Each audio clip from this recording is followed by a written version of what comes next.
Hello दोस्तों, horror take stories में आपका फिर से स्वागत है। मैं आज फिर से आ गया हूँ आपके लिए लेकर सब्सक्राइबर द्वारा भेजी गई रियल सच्ची हॉरर स्टोरीज। तो हम आपका ज़्यादा टाइम नहीं लेते और आप अपने अपने हेडफोन लगा लीजिए। तो चलते हैं स्टोरी की ओर। हाय दोस्तों, मेरा नाम राजेश है। जैसे कि मैंने अपनी पिछली कहानी में बताया था कि मैं उत्तराखंड के एक व्यस्त हाईवे पर अपना छोटा सा ढाबा चलाता हूँ। यहाँ आने वाले ग्राहक अक्सर अपने साथ घटी विचित्र घटनाएं मुझसे साझा करते हैं और इसके बदले मैं उन्हें कुछ छूट भी दे देता हूँ। पिछली वीडियो में मैंने आपको एक ग्राहक की कहानी सुनाई थी जो बिजली विभाग में काम करता था। आप सभी को वो कहानी बहुत पसंद आई थी।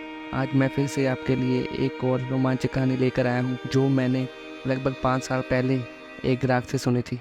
तो हुआ यूँ कि एक बार हमारे यहाँ बेंगलुरु से 8-10 वैज्ञानिकों का एक ग्रुप आया था। वो लोग उत्तराखंड में घूमने के लिए आए थे और आगे की यात्रा से पहले कुछ देर के लिए मेरे ढाबे पर रुके थे। असल में वो लोग डॉक्टर नहीं थे बल्कि किसी विशेष प्रकार के वैज्ञानिक थे जो वायरस से होने वाली बीमारियों पर शोध कर रहे थे।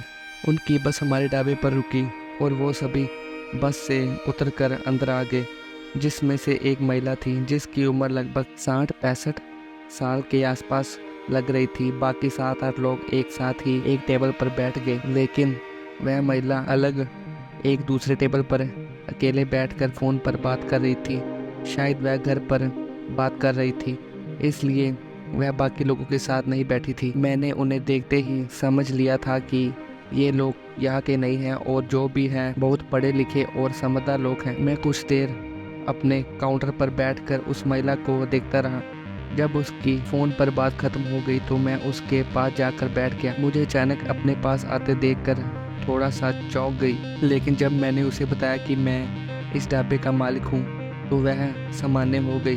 मैंने उससे सामान्य बातें शुरू की। उसने बताया कि वह मेडिकल क्षेत्र में कुछ करती है, शायद कोई एपिडेमोलॉजिस्ट है और वह उस ग्रुप की सबसे विशेष सदस्य है।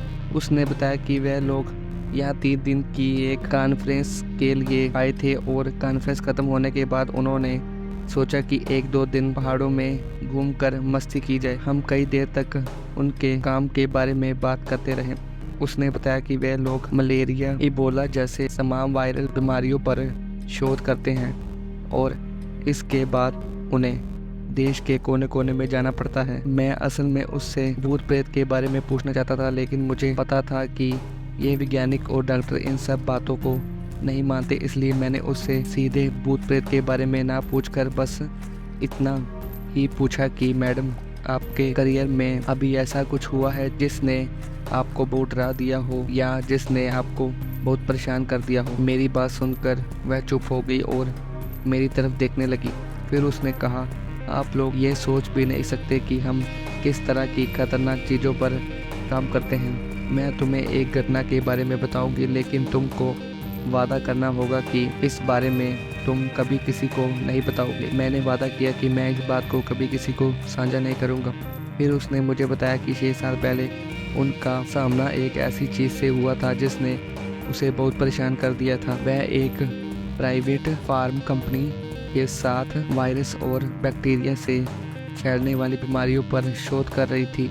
एक बार उन्हें बांग्लादेश के एक गांव में बुलाया गया था जहां उन्हें बताया गया कि वहां एक अजीब और ख़तरनाक बीमारी फैल रही है। वह गांव समुद्र किनारे स्थित था और उसे पूरी तरह से दूसरे इलाकों से अलग कर दिया गया था। गांव में पहुंचने पर देखा कि वह मिलिट्री को शूट एट साइट के आदेश दिए गए थे, यानी गांव का कोई भी व्यक्ति अगर गांव से बाहर जाने की कोशिश करे तो उसे वही गोली मार दी जाए। यह देखकर वह चौंक गई। उन्होंने गांव में कई विचित्र घटनाओं का सामना किया, जिसमें उन्होंने देखा कि कुछ लोगों की लाशें सड़ चुकी थी, लेकिन फिर भी उनमें हलचल हो रही थी।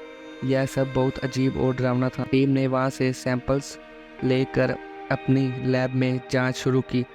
उन्होंने पाया कि जो बीमारी वहाँ फैली थी वह एक पैरासाइट की वजह से थी, जिसे वे पैरासाइट एक्स कहने लगे। यह पैरासाइट बेहद खतरनाक और इंटेलिजेंट था, जो हर पीड़ित की बॉडी में अलग अलग तरीके से प्रक्रिया करता था। कहानी के अंत में उन्होंने बताया कि उस पैरासाइट का सामना करने के बाद उनकी टीम को भंग कर दिया गया और उन्हें वापस अपने अपने घर भेज दिया गया। उस घटना के बाद से उन्होंने कभी उस पैरासाइट के बारे में नहीं सुना, लेकिन वह जानती है कि वह कितना खतरनाक था। तो दोस्तों, आपको ये स्टोरी कैसे लगी तो आप हमें कमेंट, लाइक, शेयर करके ज़रूर बताएं। तो मिलते हैं अगली वीडियो में। धन्यवाद।